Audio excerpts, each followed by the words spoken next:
Hello বন্ধুরা, তোমরা সবাই কেমন আছো? আশা করি ভালো আছো, সুস্থ আছো। তো আমিও ভালো আছি। মৌসুমি অফিসিয়াল চ্যানেলে তোমাদের সবাইকে স্বাগত জানিয়ে আজকে চলে এলাম ডেলি ব্লগ নিয়ে। তো দেখো, ওয়েদারটা একটু রোদ ছিল, এখন দেখো মেঘলা ভাব হয়ে গেছে। কখন রোদ কখন বৃষ্টি এই বর্ষার সময় বলা যায় না, তাই না বলো বন্ধুরা? তো যাই হোক, আমি এখন কাচাকুচি করে দিয়েছি, অনেকটাই কেচে ধুয়ে এসে রান্নায় এসেছি। তো দেখো, ফার্স্টে কড়া বসিয়ে দিয়েছি আর সব কাটাকুটি করে মশলা টশলা করে সব রেডি করে নিয়েছি। তো ফার্স্টে আমি তরকারি করব, তারপরে ভাতটা করব। লাস্টে আমি ভাত করি সবসময়, যেন ভাতটা একটু গরম থাকে। এখন যদি ভাতটা করি তো তরকারি পাতি করতে করতে ভাত ঠান্ডা হয়ে যায়, ওর জন্যে লাস্টে ভাতটা করি আর তরকারিটা আগে করছি। তো দেখো, কড়া বসিয়েছি, কড়াতে তেল দিয়েছি, আর এখন আজকে আমি কী কী রান্না করব সেটা তোমাদের সাথে শেয়ার করবো। চলো তোমরা দেখতে থাকো।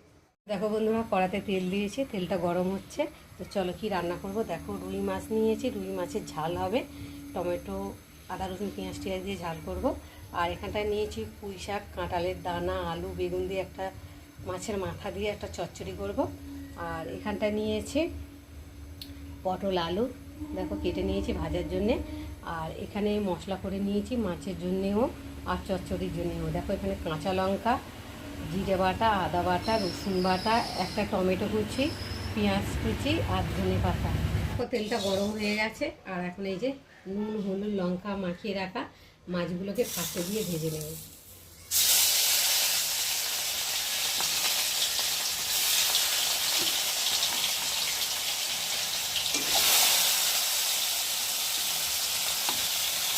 চাটনি দিয়ে ভেজে দিলাম, আর মাথাটা রয়েছে, মাথাটা সবাই ভাজবে। চলো আগে। তো দেখো বন্ধুরা, মাছগুলো ভাজা হচ্ছে, আর এখানটায় সব কেটে রেডি করে নিয়েছি, দেখতে পাচ্ছ।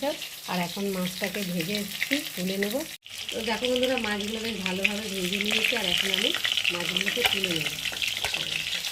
একটু লাল লাল করে ভেজে নিয়েছি।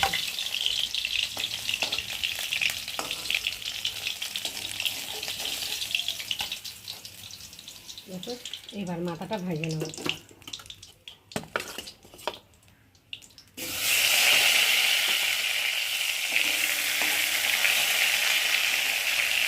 তো দেখো বন্ধুরা, মাছ ভেজে তুলে নিয়েছি, কড়াতে তেল দিয়েছি, তেলটা এবার গরম হয়েছে। এবার আমি দিয়ে দেবো রসুন।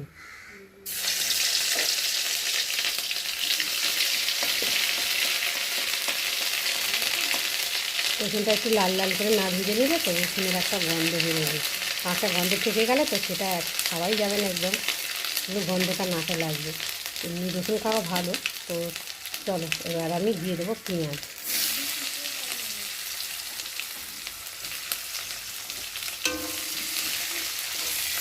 মাছে ঝাল করতে গেলে তো রসুন আদা বাটা রসুন বাটা দিয়ে না করলে তো ভালো লাগবে না সেটা। আর দিয়ে দেবো কটা কাঁচা লঙ্কা।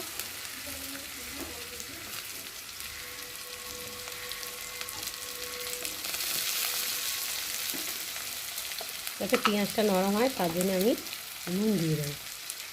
নুন দিয়ে দিলে তো পেঁয়াজটা বেশ নরম নরম হবে, ভাজা হয়ে যাবে তাড়াতাড়ি।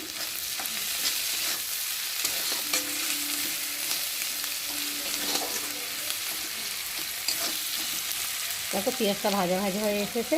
এবার দিয়ে দেবো আমি আদা বাটা, দিয়ে দেবো জিরে বাটা, দিয়ে দেবো একটা টমেটো কুচি, দিয়ে দেবো লঙ্কার গুঁড়ো, দিয়ে দেবো স্বাদ অনুযায়ী দিয়ে দেবো হলুদ। নুন তো দিয়েই দিয়েছি আগে, দিয়ে মশলাটা ভালোভাবে কষিয়ে নেব। যত মশলা কষাবে তত তরকারি টেস্ট হবে, খেতে ভালো লাগে।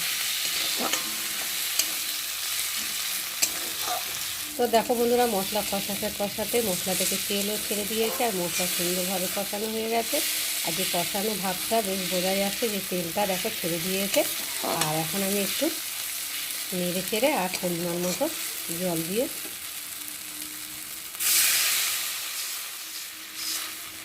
এই মাছটা ঝাল বানাবো, মানে একদম মাখো মাখো মতো করবো। তার জন্য আমি বেশি জল দিলাম, মাখো মাখো করবো যেখানে, তাহলে বেশি জল দিলে গ্যাসটাও ঘুরবে। ওর জন্য অল্প করে জল দিলাম, মাছটা যাতে মাখো মাখো হয়। আর যদি ঝোল করতাম তাহলে বেশি করে জল দিতাম। তো চলো ঝোলটাকে, তো দেখো ঝোলটা ফুটে গেছে। আর এখন আমি ভেজে রাখা মাছগুলোকে ঝোলের মধ্যে দিয়ে দেবো।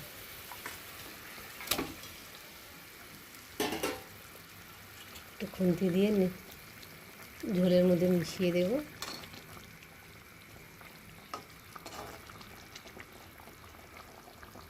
দিয়ে আর একটু ফুটিয়ে নেব। তো দেখো বন্ধুরা, মাছটা দিয়ে ঝোলটা ফুটে নিয়েছি, ঝোলটা বেশ মাখা মাখা হয়ে এসেছে। আর এখন আমি উপর দিয়ে ধনে পাতা কুচি ছড়িয়ে দেবো।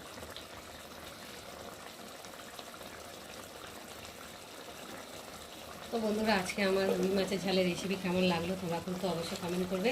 আর ভালো লাগলে লাইক কমেন্ট শেয়ার করো। আর আমার চ্যানেলে যদি নতুন হয়ে থাকো চ্যানেলটাকে সাবস্ক্রাইব করে দিও। আবার দেখা হবে তোমাদের সাথে পরের ব্লগে। ততক্ষণ তোমরা তোমাদের খেয়াল রাখো, তোমরা আমার চ্যানেলটাকে সাবস্ক্রাইব করতে থাকো। আর আমি এদিকে ঢালতে থাকি।